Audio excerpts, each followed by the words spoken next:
नमस्कार, स्वागत आहे तुमचं आजच्या आपल्या नवीन रेसिपीमध्ये। आज मी बनवणार आहे गोल भजी। त्यासाठी मी इथे मध्यम आकाराचे 3 कांदे बारीक कापून घेतले आहे आणि त्यामध्ये डाळीचे पीठ घालून घेणार आहे।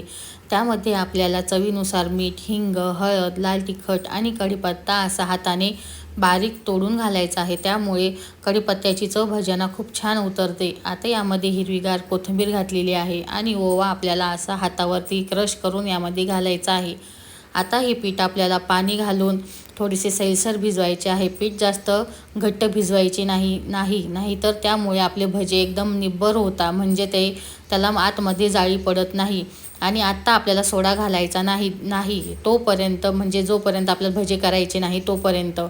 भजे जेव्हा करायला घ्यायचे आहे तेव्हाच आपल्याला सोडा घालायचा आहे। आता हे बघा, मला भजे बनवायचे आहे। आता मी याच्यामध्ये सोडा घातलेला आहे आणि आता आपण याचे भजे बनवूया। तुम्ही पीठ बघू शकता किती पातळ आहे। आता यामुळे आपले भजे खूप छान ठिसूर होतात आणि इतके छान फुलतात। आणि जर तुम्ही पीठ जर घट्ट बनवले तर तुमच्या भज्यांना आकार तर मात्र गोल येतील, पण आतमधून भजे पूर्ण निब्बर होतील। त्यामुळे लक्षात असू द्या की पीठ थोडेसे सैलसर भिजवायचे। आणि पीठ भिजवल्यानंतर तुम्हाला 1 तासाने किंवा 2 तासांनी जेव्हा कधी भजे बनवायचे असतील तेव्हाच त्यामध्ये सोडा घाला। नाहीतर तुम्ही जर आधी सोडा घातला तर तुमच्या भज्याच्या पिठाला खूप पाणी सुटते आणि पाणी म्हणजे पीठ खूप पातळ होते आणि मग त्याचे भजे बनवायला जमत नाही। आता हे भजे मी छान जेवढे कढईमध्ये बसतील तेवढे घालून घेतलेले आहे, म्हणजे सोडून घेतलेले आहे तेलामध्ये। आणि आता हे छान असे लालसर रंगावरती मी तळून घेणार आहे। तुम्ही बघू शकता किती छान आपले भजे हे एकदम टम्म फुगलेले आहे। आता मी हे काढून दाखवते। आता आपले भजे तयार झाले आहे। आता आपण हे प्लेटमध्ये काढून घेऊया।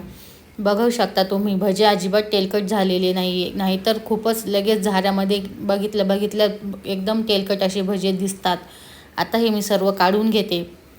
तुम्हाला हे भजे मी तोडून दाखवते। हे बघा, मधून किती सुंदर आपल्या भज्यांना जाळी पडलेली आहे आणि तेल पण एकदम कमी आहे। या भज्यांना तेलकट अजिबात झालेले नाही।